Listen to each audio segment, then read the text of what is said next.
Hey guys, it is Christine. Welcome back. If you're new, hello. I'm mama to three. They're 4, 3, and 1. It's busy, it's crazy, it's hectic. We homeschool. I am a blogger. I love sharing parenting tips and just things that I think are really going to help mamas out. I'm with you in the trenches, so I want to be supportive of you, and I love building a community on here. So if you are new, I would be so appreciative if you would subscribe and follow my content. I'd love to get to know you a bit and just share what is helping me in this time. So today's video is going to be about formula feeding tips. I have formula fed all 3 of my baby to certain degrees. My eldest I formula fed from age of 6 months. Sorry, like a total brain fight there. And my two girls were formula fed almost from day one, within the first week anyway, and right through. And I've learned things along the way that make it a lot easier, because one of the things you often get told is, oh my gosh, formula feeding is so much harder than breastfeeding, like you've got bottles to sterilize and yada yada yada. I feel like that's often said by people who have been able to successfully breastfeed without too many challenges. For me, breastfeeding was really, really hard, and formula feeding was a much easier and a better choice for our family and for my babies. And I'm going to share with you things that I learned along the way that just help make it easier overall. So number 1 is to find the right bottles. This can like make or break the situation. And I've tried so many different brands. I've tried Avent, I've tried Tommee Tippee, Mam, Nuuby, at least a couple of others, like several others, and you can end up spending like a fortune on them.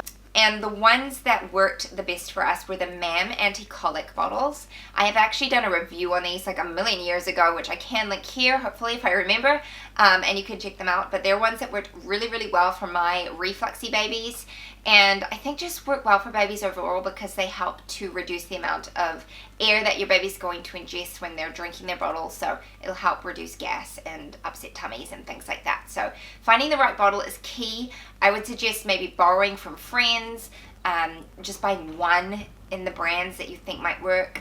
I was stuck between Mam and the Dr. Brown's bottles, and I decided to go with Mam.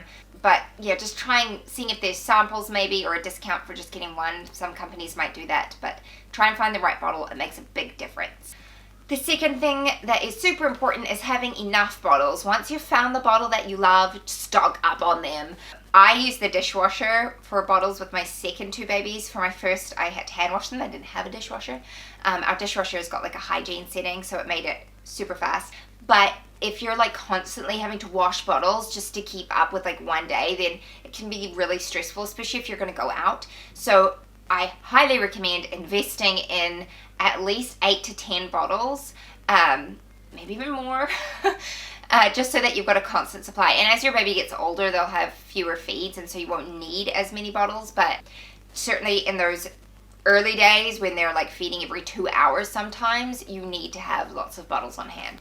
Number 3 is to have a bottle station. Create somewhere in your kitchen that you can set up everything that you need, whether it's your sterilizer, like a drying rack for the bottles, just all the different elements that go with bottles. In the early days, I was sterilized water, and so I had like the jug full of sterilized water sitting there. I used the, what do they call it?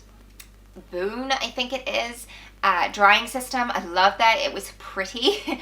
And the one thing I really didn't like about having bottles in the kitchen all the time is it felt a bit cluttered, and that Boone drying rack really helped to eliminate that. It just looked a bit nicer. For sterilizing, the Mam anti-colic bottles are self-sterilizing. You can put them in the microwave. They don't need like special tablets or anything like that.